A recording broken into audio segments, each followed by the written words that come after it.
کہ شدت کے ساتھ اس کو یہ مسئلہ پیش آتا ہے, بار بار یہ معاملہ پیش آتا ہے, بار بار ہو ہی جاتا ہے, ہر 2 منٹ بعد, 3 منٹ بعد, 4 منٹ بعد, 5 منٹ بعد, ہر تھوڑی دیر بعد یہ معاملہ اس کے ساتھ پیش آ رہا ہے, تو اگر تو بالکل وائٹ کلر کا ہے تو پھر تو زیادہ پرابلم نہیں ہے کہ بار بار پاکی حاصل کرنے والی, کیونکہ وہ تو میں نے بتا دیا کہ وہ تو پاک ہے, اس میں تو دوبارہ غسل کرنا, وضو کرنا وغیرہ والا کوئی معاملہ نہیں, وہ پاک ہے, اسی طرح نماز پڑھ سکتے. لیکن اگر گدلے گدلے رنگ کا بھی آ رہا ہے, یعنی کلر اس کا چینج ہے اور وہ بار بار آ رہا ہے, تو پھر ایسی صورت میں کیا کریں گے؟ ایک تو انفیکشن جو ہے اس کا بھی علاج ڈاکٹری طریقے سے میڈیسن کے ذریعے سے کروانا چاہیے, وہ تو اپنی جگہ پر بات ہے, وہ بھی کروانا چاہیے. نماز کا ہم اہتمام کیسے کریں گے, کپڑوں کو پاک کیسے رکھیں گے, یہ والا معاملہ سارا کیسے کریں گے؟ تو اس میں یہ بات یاد رکھیں کہ اگر تو کبھی کبھار ایسا معاملہ پیش آتا ہے تو پھر تو آپ کو ہر بار وضو کرنا پڑے گا, ہر بار استنجا کرنا پڑے گا, ہر بار کپڑے کا وہ حصہ بھی پاک کرنا پڑے گا. لیکن اگر اتنی شدت سے اتنا زیادہ مسئلہ آپ کو یہ ہوتا ہے کہ آپ کو نماز پڑھنے کا بھی وقت نہیں ملتا, یعنی ادھر سے آپ پاکی حاصل کر کے آتے ہیں, مطلب وہ کپڑے پاک کر کے اتنا حصہ اور استنجا وغیرہ کر کے وضو دوبارہ کر کے پھر وہی معاملہ بن جاتا ہے, نماز کے دوران پھر مل جاتا ہے, آپ وضو کر کے آ رہے ہیں رستے میں بن جاتا ہے, بار بار ہر تھوڑی دیر بعد یہ معاملہ اگر آپ کے ساتھ پیش آ جاتا ہے تو ایسی صورت میں آپ شرعی مریض بن جائیں گے. جب شرعی مریض بن جائیں گے تو پھر ایسی صورت میں ایک نماز کے وقت میں ایک بار آپ کے لیے وضو کرنا کافی ہوگا. ایک بار آپ وضو کر لیں اور اس ایک وضو کے ساتھ آپ جتنی نمازیں پڑھنا چاہیں آپ پڑھ سکتے ہیں. یعنی دوبارہ اگر وہی معاملہ پھر آپ کے ساتھ پیش آتا ہے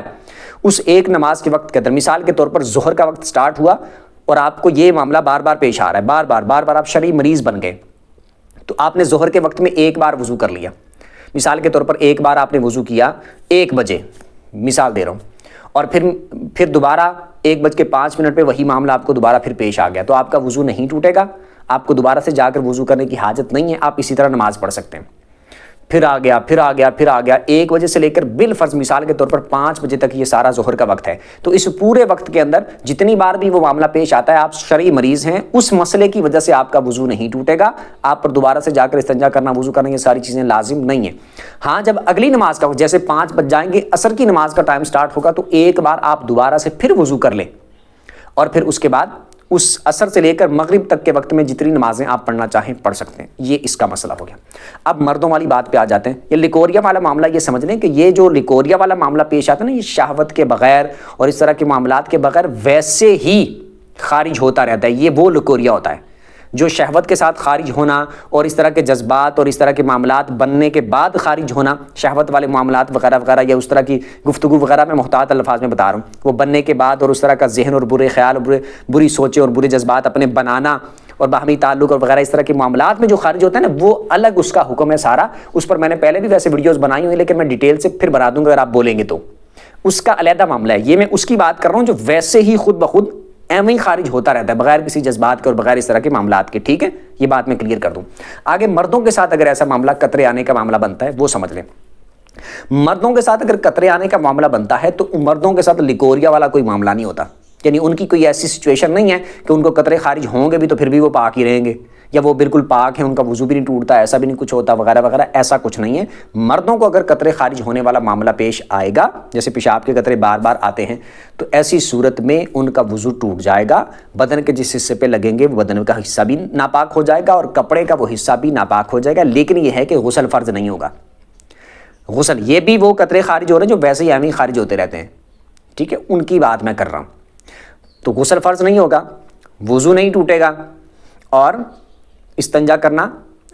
غسل فرض نہیں ہوگا, وضو ٹوٹ جائے گا. غسل فرض نہیں ہوگا, یہ میرے منہ سے نکل گیا تھا, غسل فرض نہیں ہوگا, وضو ٹوٹ جائے گا, بدن کے جس حصے پہ لگیں گے قطرے ناپاک ہو جائے گا, کپڑے کے جس حصے پہ لگے گا وہ کپڑے کا حصہ ناپاک ہو جائے گا. ٹھیک ہے, مردوں کی بتا رہا ہوں, عورتوں کا پہلے میں نے کلیئر کر دیا کہ بالکل وائٹ کلر کا ہو تو وہ پاک ہے. اب ایسی صورت میں اگر تو کبھی کبھار مردوں کے ساتھ ایسا معاملہ پیش آتا ہے کہ کبھی کبھار قطرے خارج ہونے والا نکلنے والا معاملہ پیش آ گیا, تو سیم حکم وہی ہوگا عورتوں کی طرح کہ ہر بار پاکی حاصل کرنی پڑے گی. یعنی غسل تو لازم نہیں ہے, لیکن ہر بار استنجا کرنا پڑے گا, ہر بار بدن کا وہ حصہ پاک کرنا پڑے گا, ہر بار کپڑے کا وہ حصہ پاک کرنا پڑے گا, ہر بار وضو دوبارہ کرنا پڑے گا نماز کے لیے. ایک بات. دوسری بات یہ ہے کہ اگر مرد کے ساتھ بھی ایسا معاملہ شدت کے ساتھ پیش آتا ہے, بار بار پیش آتا ہے, بار بار یہی معاملہ پیش آئی جا رہا ہے, ہر تھوڑی دیر بعد, جیسے میں نے پیچھے عورت کا بتایا کہ اگر ہر تھوڑی دیر بعد ایسا معاملہ پیش آئی جا رہا ہے, بار بار معاملہ پیش آئی جا رہا ہے کہ ایک نماز پڑھنے کا وقت بھی نہیں ملتا, اتنا زیادہ مسئلہ بن گیا تو پھر مرد کے لیے بھی شرعی مریض کا حکم ہوگا، یعنی اس کے لیے بھی سیم وہی جو میں نے عورت کے لیے بتایا کہ ایک نماز کے وقت میں ایک بار وضو کر لے، ایک بار پاکی حاصل کر لے، اس کے بعد اس پوری نماز کے وقت میں اسی ایک وضو سے جتنی نمازیں پڑھنا چاہے وہ پڑھ سکتا ہے۔ دوبارہ وہی معاملہ بننے کی وجہ سے وہ 100 دفعہ بھی اگر اس پورے وقت میں دوبارہ اس کے ساتھ معاملہ بن جاتا ہے، اس کا وضو ٹوٹے گا نہیں، ٹھیک ہے، وہ اسی طرح نماز پڑھ سکتا ہے۔ ایک بات۔ دوسری بات، یہ ویسے دوسری بات تھی، تیسری بات یہ کہ سوتے ہوئے اگر ایسا معاملہ پیش آ جاتا ہے، سوتے ہوئے اگر ایسا معاملہ پیش آ گیا تو اس میں فرق کیسے کریں گے کہ یہ لیکوریا والا معاملہ ہے یا ویسے ہی قطرے خارج ہوئے ہیں یا احتلام والا معاملہ پیش آیا ہے، تو اس میں فرق کیسے کریں گے؟ کیونکہ ہم تو سوئے ہوئے ہیں، ہمیں تو نہیں پتا کہ احتلام ہوا یا پھر ویسے قطرے خارج ہوئے۔ تو اس میں یہ بات یاد رکھیں، اگر سوتے ہوئے جیسے عورتوں کے ساتھ یا مردوں کے ساتھ ایسا معاملہ پیش آ جاتا ہے کہ اٹھے کپڑوں پر نشان موجود ہیں، کپڑوں پر داغ لگے ہوئے ہیں، نشان موجود ہیں، تو ایسی صورت میں اس کو لیکوریا شمار نہیں کریں گے، اس کو ویسے ہی قطرے شمار نہیں کریں گے جیسے مردوں کے ساتھ معاملہ پیش آتا ہے، تو اس کو ویسے ہی قطرے شمار نہیں کریں گے بلکہ اس کو احتلام پہ ہی ڈالیں گے کہ یہ احتلام والا معاملہ ہی پیش ہوا ہے، یعنی کہ غسل کرنا فرض ہوگا۔ کیونکہ اگرچہ وہ لیکوریا والا معاملہ پیش آیا ہو، اگرچہ ویسے ہی قطرے نکلنے والا معاملہ پیش آیا ہو، لیکن ہمیں تو نہیں پتا، ہو سکتا ہے کہ وہ احتلام والا معاملہ پیش آئے، تو شک ہے اس میں کہ جب شک ہو کہ یا احتلام ہوا